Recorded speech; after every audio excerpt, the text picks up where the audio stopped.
فندم. يوم الاثنين الجاي بعد ما اخلص كل ارتباطاتي هنزل الشارع.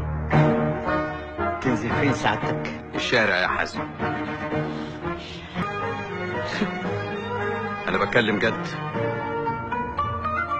انا هنزل الشارع وهمشي لوحدي، ولو في اي اجراءات امنية اتعملت مش هيحصل كويس.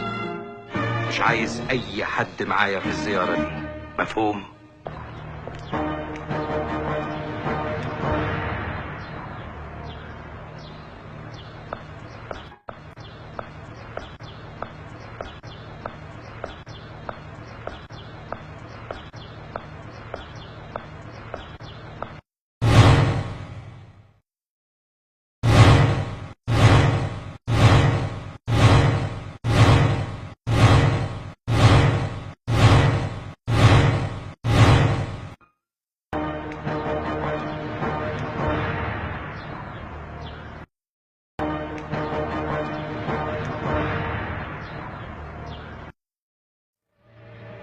وديتوا الشعب فين يا حازم؟